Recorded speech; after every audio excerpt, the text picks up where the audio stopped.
Nethery, and I'm president of AIR4arts. Now, some of you are familiar with the Arts Incubator of Richardson. We have updated AIR and created AIR4arts. Think of us as a greenhouse for creative endeavor. For the last 2 years, AIR sponsored storytelling events. Storytelling obviously has existed for millennia as an oral tradition. Since the invention of the printing press, stories have been put in printed form, making them much more universally available. AIR4arts has created a Storytime series that will be offered on a monthly basis throughout 2021. Our Storytime series highlights the use of print media to educate, inform, and entertain. We are honored today to present a noted author who has captured the stories of many historical figures in children's books. Thank you for joining us. Now, I want to acknowledge the other people who are in the room at this time. Susan Morrow is the Executive Director for AIR4arts. Tony Portman and Laura Davis are Board Directors for AIR4arts. And we have a 6th grader, Matthew, who is Laura's son. Now, these books appeal to children of all ages, and we've tried to represent that spectrum here today. So, Susan, would you please introduce the very special star of this year's Storytime series? Thank you, David. It is my utmost pleasure to introduce Nancy Chernin, noted American children's author. Nancy has published 8 historical and award-winning books with 2 new offerings, I understand, slated for release this October.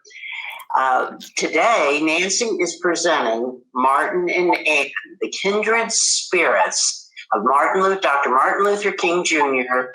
and Anne Frank. Martin and Anne is the recipient of numerous awards, and 3 of the most distinguished ones are the 2020 books for a global society notable from the International Literacy Association, a civil rights and race reading list selection by the Jewish Book Council, and a 2020 Northern Lights Book Award winner in the historical category. A pleasure. Let's welcome Nancy Chernin. Thank you so much, Susan. Thank you so much, David. And thank you for creating this series to bring books to children. And I think children of all ages, because I don't think we ever outgrow picture books. I know I certainly haven't. This is a very special book for me, Martin and Anne. I'm going to talk about the book. I'm not going to actually read the book, but I'm going to talk about the book. And then I'm going to answer some questions that I think are going to involve why I wrote the book and what I hope it may accomplish. Martin and Anne, the kindred spirits of Dr. Martin Luther King Jr. and Anne Frank. I am the author. It says by Nancy Chernin. The illustrator is Yevgenia Neighbor. And we're going to spend some time looking at Yevgenia's amazing illustrations. Yevgenia is also an award-winning illustrator, a Sidney Taylor Honor winner among her many, many accolades. And she did something very special with this book. We're going to spend some time on some of the pictures and talk about how they might make you feel. And some of the things you might see in the pictures that can take you to places that even words can't. Now, another thing I want to say about picture books is that for all of you who love movies, television, in many ways, a picture book is the most perfect example of that. Because like movies, like television, picture books blend visuals with words to create an impact greater than either one could make individually. I hope you'll agree with me on that. Martin and Anne, the kindred spirits of Dr. Martin Luther King Jr. and Anne Frank. Again, one thing I like to ask before I start is for you all to think about these 2 faces on the cover. Now, on the surface, how different could these 2 faces be? I mean, seriously, what do they have in common? Why should they even be in the same book? Let's look at them. Okay, Their skins, different color. They are different genders. As we learn more about them, we'll find they're different religions. One is Christian, one is Jewish. We're going to find out they're from different countries, that they spoke different languages.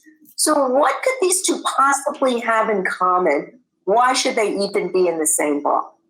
And that's the question I'm hoping will be answered by this book. The other thing I want to read before we start is the dedication, because I'm going to come back to it. And we can talk about why it's dedicated in this way. It's dedicated for those whose lives were cut short everywhere, including Bialystok, June 27th, 1941. It's kind of a specific dedication, isn't it? Your memory is a blessing. Love lives on. Let's come back to that at the end, all right? Martin and Anne, the kindred spirits of Dr. Martin Luther King Jr. and Anne Frank. Now remember, I'm not going to actually read the book. We're going to talk about it. I'm going to show you the pictures. See the very first spread? This is called, in a picture book, this is called a spread when you see the two pages together. Look at these two families, okay? One is Dr. King's family, and here is Anne Frank's family. They were born in the same year, 1929. Oh. So that's the first thing they have in common, the same year. And we're going to go back to that too, because what else was happening in the world in 1929? You know what? That was the year of the stock market crash, the Great Depression. People are scared. A lot of people are out of work. They don't have enough to eat. And let's look at something else. Now, remember, their faces, their skins, different color, right? Different races. But are you starting to see a certain similarity? Look at that. Two babies, two beautiful babies born to families who are so happy to have these beautiful babies in their families. Look at what Yevgenia did. We can see how similar these loving families are, even though they're across the ocean, even though they seem different superficially. What Yevgenia is doing is showing you the feelings, how similar the feelings are. You can feel the love in the room in each of these families, can't you? Can you feel the warmth of those pictures, the love in the room? But what we're soon going to find out was once these two children go out into the world is not as loving as their families have been. So again, she sets up parallel pictures. This is Martin. This is Anne. Here in America, Martin is being told he can't go to the same school as his friends. And his friends are no longer willing to play with him. Why? Because of the color of his skin. And Anne is finding out she is born in Germany and they moved to Holland after Hitler takes charge of Germany. And she's been told she's not welcome in her school. And her friends won't play with her. Why? Because she's Jewish. So they give different reasons, but it's the same feeling, right? That feeling of exclusion. Some people are not welcome. Some people don't have the same rights as others. And again, look at what Yevgenia has done. Look at the expression in Martin's face. Look at the expression in Anne's face. And think about how you would feel if you were told you couldn't go to your school and your friends wouldn't play with you because of the color of your skin or because of your family's religion or for any other reason you want to substitute. And as we go on, they're getting a little bit older. And Martin is seeing whites only signs everywhere. All of a sudden, he can't go to public parks, swimming pools, or restaurants. And Anne, look, she's being forced to wear a yellow star to let everyone know she's Jewish. And all of a sudden, she's been told she can't buy ice cream or go to a movie. Oh, and Anne loves movies. How would you feel if you were told you couldn't go to the same things that the other children can? And let's look at their faces now. And again, look at what Yevgeny has done with his art. Martin is looking and Anne is looking. It's almost as if they're looking at each other. Even though they've never met, they're across the oceans. Do you know what? They're the same age and they're experiencing that same feeling of exclusion. And you know what? We're going to come back to this. Nazis burned books by Jewish authors. So we're going from maybe feeling sad to maybe feeling, what do you think, scared? I'd be pretty scared if this was happening to me. So what can they do about that? Here's the question, what can they do? You know what? They're not rich, they're not famous, their families aren't running countries, they're not kings or queens. What can they do? You know what they can do? They can use their words to articulate their vision of a better world, a fairer world. Martin starts writing speeches, using his words to write speeches about black and white children playing together in harmony. Anne uses her words to write in a diary, talking about how beautiful the world can be. People are kind to each other, about how simple acts of kindness could transform the world. And as they grow older, Martin goes to school, he graduates from college, he decides to become a minister, to lead his people, to stand up for justice. What is he holding in his hands? Paper on which he's written words with his great ideas about how the world could be better. Anne has to hide in an attic because in Nazi Germany, and those rules extended to Holland where she is now, it was a crime to be Jewish. She had to hide in an attic, but she wrote in her diary about her dreams for a better world, a world where people are good. And you know what? No matter what, despite what was happening, she did believe, and she wrote that she believed people were truly good at heart. Now, Martin grows older, right? And he wanted to lead his people to stand up for justice.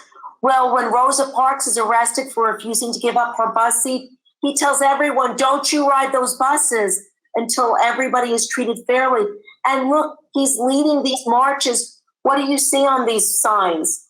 You see words. Now let's think about it. What are words anyway?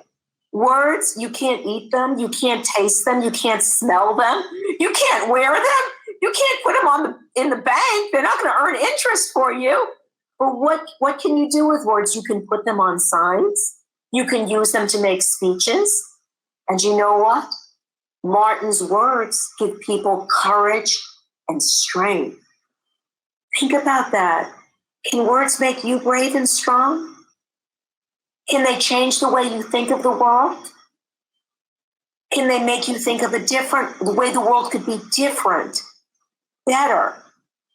Now, while Martin is growing older, Anne's 15th year is her last. The Nazis storm Anne's hiding place. Look at what happens now. I want you to take a good look at this picture. This picture that Yevgenia Neighbor painted. She did such an interesting thing. The Nazis came and they arrested Anne and her family. They took her to a concentration camp. Yevgenia did not draw pictures of people. You do not see Anne in this picture. What do you see? Let's take a minute to look at that picture. You see, do these look like storm clouds, maybe? Does that look like a lightning bolt? She is creating a picture that gives you feelings, doesn't she? Look at the house. Is the house big and strong? Does that make you feel safe? This house is very small compared to those storm clouds. And look, it's askew. It's not steady. It looks like it could fall over. There's light in it. For all of you Harry Potter fans out there, it made me think of Voldemort casting a horrible spell.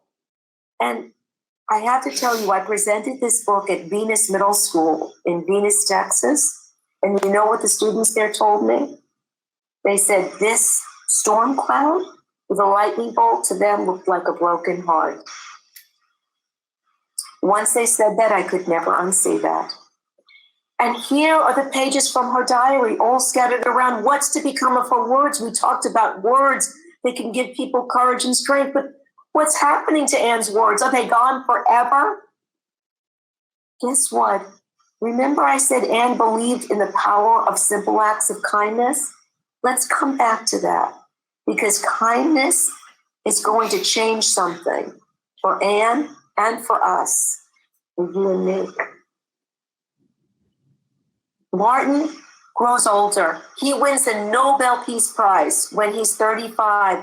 He works with President Lyndon Johnson to pass the Civil Rights Act of 1964.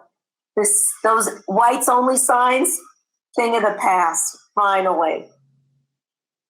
I wish I could give you happier news about Anne, but she dies in the camps along with her own sister. But remember I told you about those simple acts of kindness? They had a family friend named Meep Geese who had helped Anne and her family hide.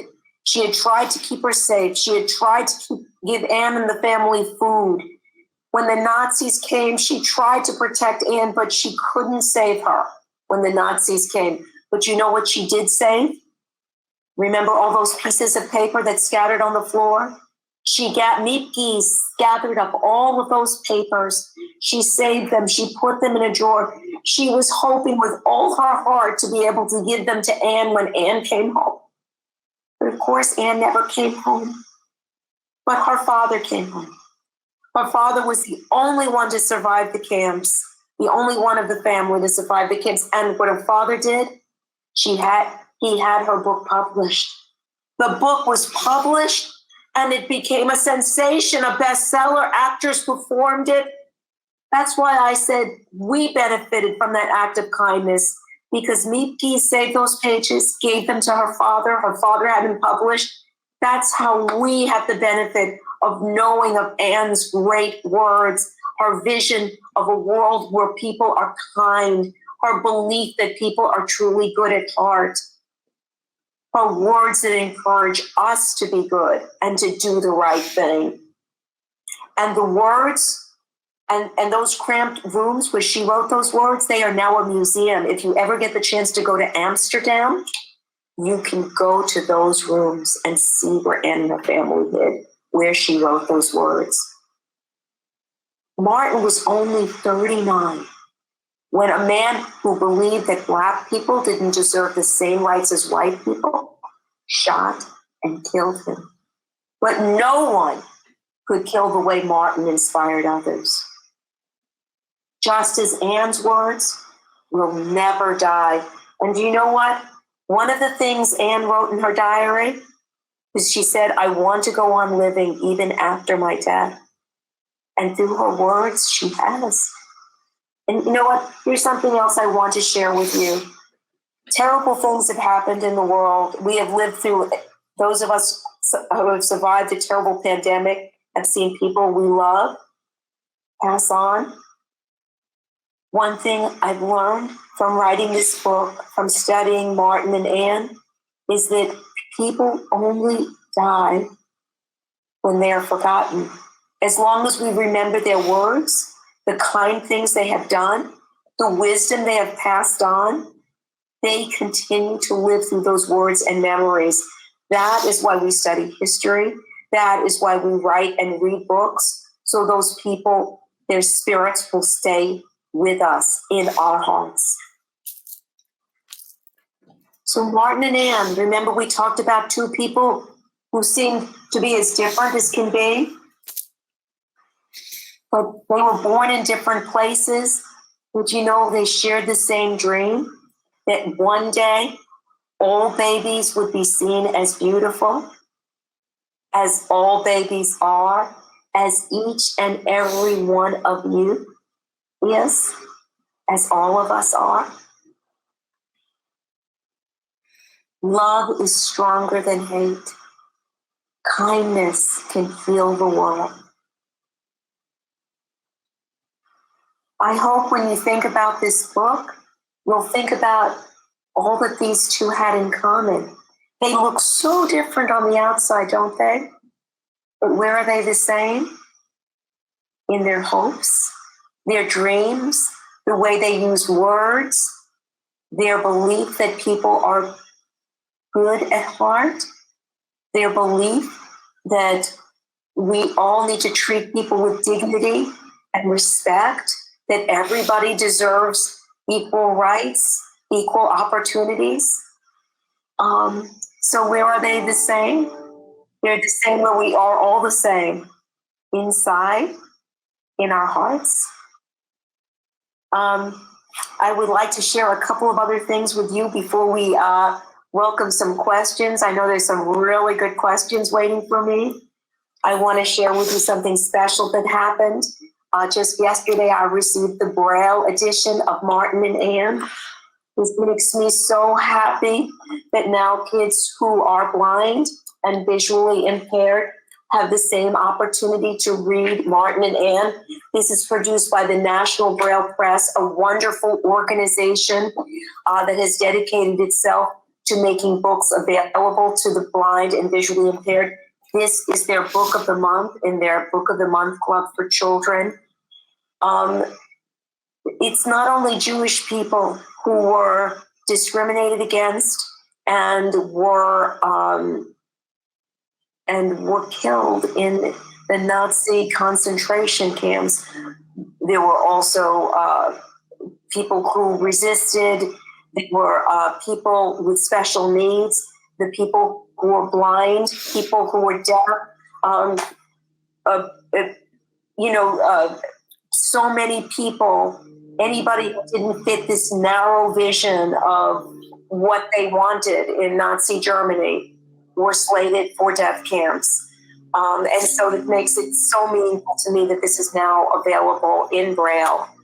Another thing I wanted to say, again, before we go to the questions, is another thing I had the honor to do is to share this book, co-presented with the Anne Frank Center for Mutual Respect in New York. And independently of me, they created an amazing play because independently of me, they saw the same parallels. And their play is called Letters from Anne and Martin. And if you ever have a chance to see this play, I recommend it. They have two actors, one playing Anne, one playing Martin, and all of their words are the actual words of Anne Frank from the diary and of Martin from the letter from a Birmingham jail. And here's one expression, one excerpt from the letter from Birmingham jail I want to share with you today. And that excerpt is Martin, Dr. King, who was fighting injustice, talks about how sometimes there will be laws that are unfair, that are unjust. Segregation was the law of the land here in America.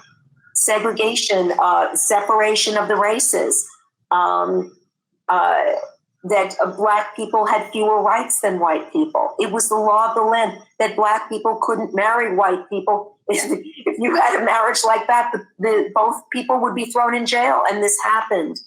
And as a matter of fact, there's a book called Hitler's American Model about how Hitler sent his lawyers to the Jim Crow South to study our segregation laws and to use them as a model for the Nuremberg laws, and substituted Jewish people for Black people. Same wording, same discrimination. Okay, in the letter from Birmingham jail, Dr. King talks about how we have to think for ourselves, how we have to follow a higher law, how we have to always protect the others and make sure everyone has equal rights. And he says, these were his words, he said, if I had been in Hitler Germany, I would have aided and comforted my Jewish brothers. And I'll add my Jewish brothers and sisters. He said, my Jewish brothers.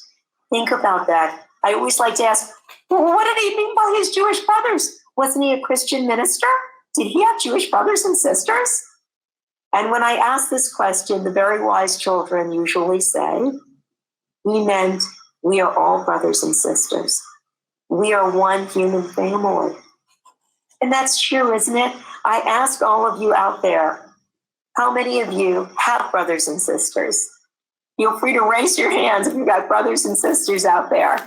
And if you've got brothers and sisters, are you exactly the same as your brothers and sisters?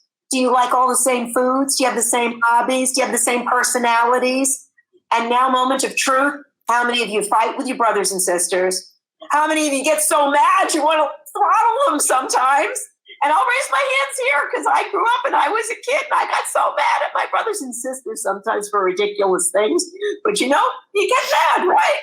And you're fighting for your parents' attention. But how many of you, if somebody else picked on one of your brothers and sisters, would you stand up for them? I sure would. I wouldn't let anyone pick on my brothers or sister. And this is Dr. King's point. This is Anne Frank's point. We are all brothers and sisters. If you see anybody picking on anybody for any reason, there is never a good reason. There is no good reason to discriminate against anybody. You stand up for your brothers and sisters. That's the higher law we follow. Dr. King said, an injustice anywhere is injustice everywhere. So you substitute any group for the groups we were talking about here. It's always wrong, and it's always a playbook.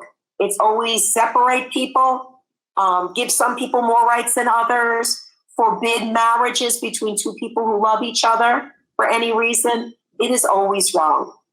And we always need to stand up.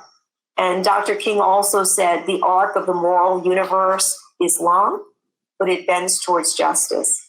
But you know what? It only bends. We have to help it bend. Final thought. I always have a final thought. And you may say, well, what can I do? I'm just one person. Some of you are kids listening to this. You say, what can I do? The world is big and there are so many problems. What can I do? And here's the thing. Who are Martin and Anne? Were they rich? Were they kings? Were they queens? What was their power? What gave them any power at all? It was the quality of their thoughts. It was the power of their hearts.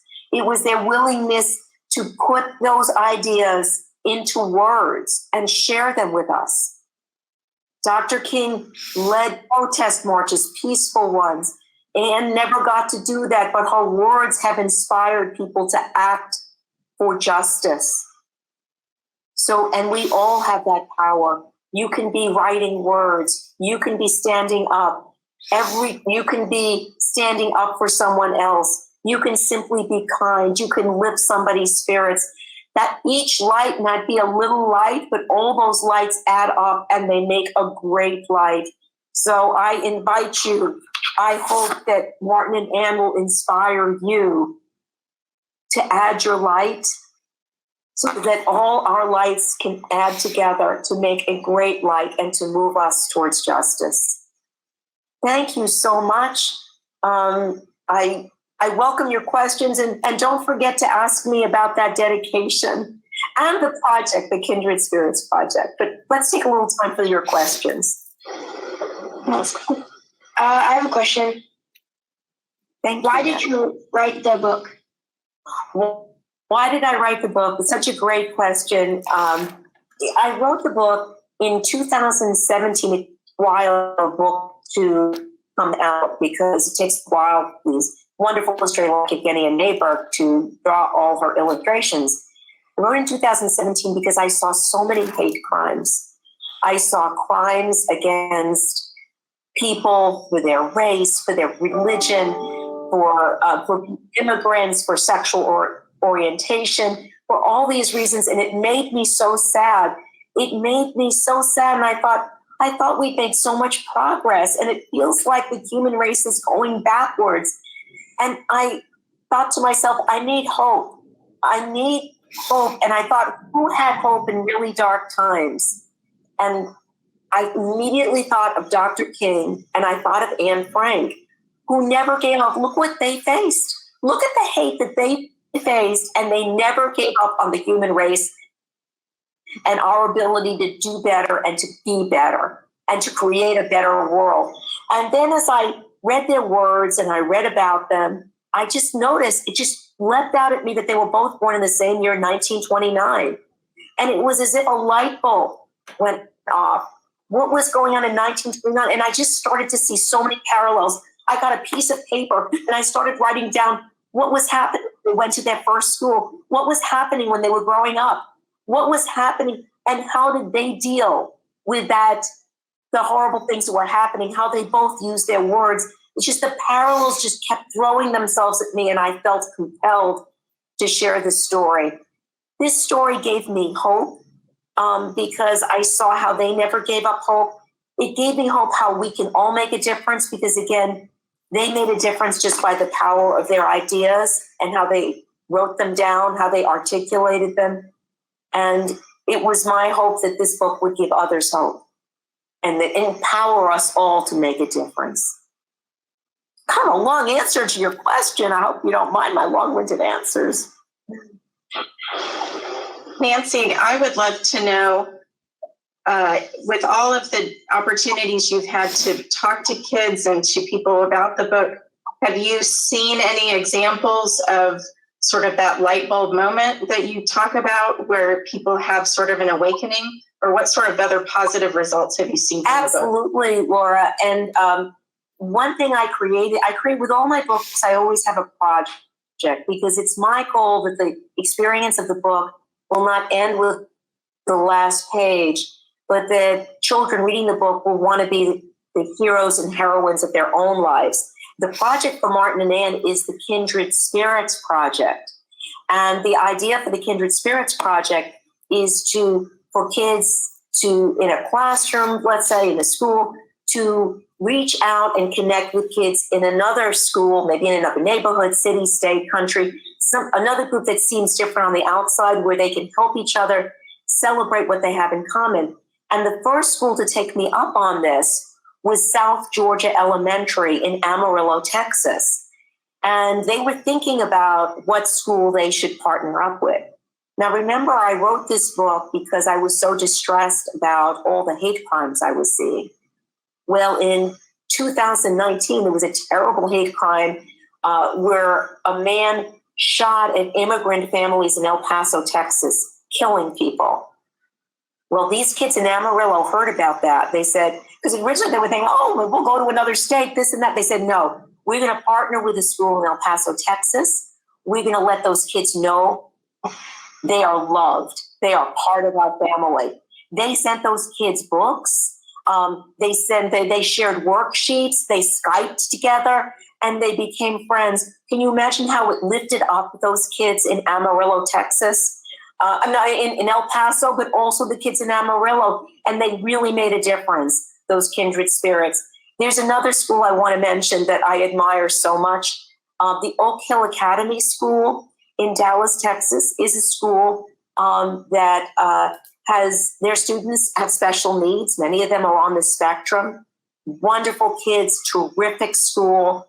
And you may say, how I say everybody can make a difference. You may think, oh, she's telling us about a school that specializes with kids' special needs. So you're about to tell me about how kids help them.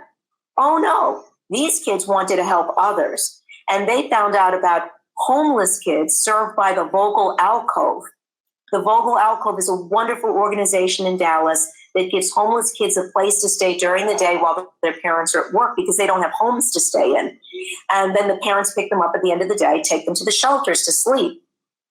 So the kids at Oak Hill Academy said to themselves, I bet these kids don't have treats. They need encouraging words.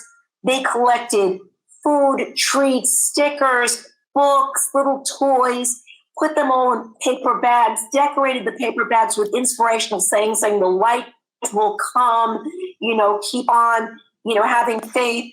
And they rented a bus, they drove it to the Vogel Alcove and delivered all of these bags. Can you imagine? Those kids are heroes. Everybody can make a difference. You just have to have the idea and the will. Thank you for that great question.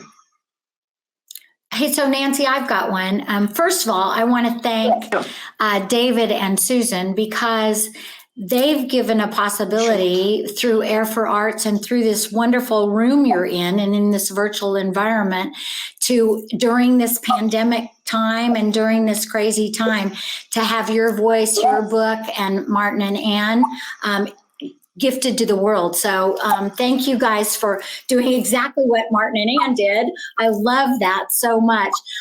You said that you were going to go back to the beginning of the book and talk about the, so I'm dying because I don't know this answer. Okay, Tony, you're amazing. This woman never forgets anything. It's like a steel trap. You misses nothing. You miss nothing. This is very personal to me. So let me go back to that dedication. For those whose lives were cut short everywhere. And that also refers to all the people who have died of hate crimes everywhere, for whatever reason. For those whose lives were cut short everywhere, including Bialystok, June 27th, 1941. Your memory is a blessing. Love lives on. Well, Bialystok, Poland, June 27th, 1941, the Nazis marched through that village on their way to Russia. They marched through and they killed the Jewish people who lived there. And among those people that they killed, my grandfather's mother, his brothers, two of his brothers, and their families, and the rest of the community. If my grandfather had not escaped to America, I would not be here presenting this book to you today. I never got to meet my great-grandmother, Sarah, and my uncles, my great-uncles, Yussel and Belleville. I never got to meet them or their families. I wanted them to have a book to live in because, as I said earlier, as long as we remember people, they are still with us. People are only fully gone when you forget them. So I learned that wisdom from a friend of mine who lost her son way too young. I mean, he was in his 20s and she lost him. And I remember being afraid to ask her about him because I thought it would make her too sad. And she straightened me out. She said, no, what makes me sad would be not to talk about him, because if I stop talking about him, it'll be as if he wasn't here. So yes, I'm sorry I lost him, but I want to talk about him. And I wanted to have a book for my grandfather's mother and my great uncles to live in. I would like to say one more thing too about this. Remember that line about how Nazis burned books by Jewish authors? And if they had prevailed, this book would have been burned too. And you would not be reading, I would not be sharing this with you today, because this is a book by a Jewish author. Thank you, Tony, for asking me about that. Nice. And thank you also, Tony, for all you do. Tony shared with me that she played Anne Frank in The Diary of Anne Frank and took that part to her heart so much, researched it so deeply that she herself went to Amsterdam and was in Anne Frank's house and could feel her presence there. And thank you for the gift of sharing that and for making it possible, building this beautiful room where we can share stories and keep spirits and hearts alive and hope alive for the future. Nancy, I have no words. Thank you. And it has been such a pleasure. Wow. Here to discuss Martin and Anne, your insights, your personal stories, and all fabulous questions. And truly, on behalf of AIR4arts, thank you. We appreciate you. And we are excited and looking forward eagerly to your next presentation in March, and which will be the William, can't even talk, you see, the William Hoy story, How a Deaf Baseball Changed the Game. And this is, we are really excited about this book as well. And actually the timing and why this book was chosen, because from March 15th to April 15th is National Deaf Month, as well as the start of baseball season in April. So wonderful timing. And I'd like to mention Nancy's books are available, and let me give you a few locations where they are. Here in the Dallas area, Interbang Books, Barnes & Noble, of course, that's not just Dallas, nationwide, all over, and of course, Amazon, Nancy's Publishers, which are Learner's Books for Martin and Anne, And as Nancy mentioned, the Martin and Ann is available in Braille and through the National Braille Press. So please check, if you're interested, please check those different websites and order. Again, Nancy, thank you. And thank you all. Matthew, thank you. Laura, thank you. Tony, fabulous. And Dave, love you all. Thank you.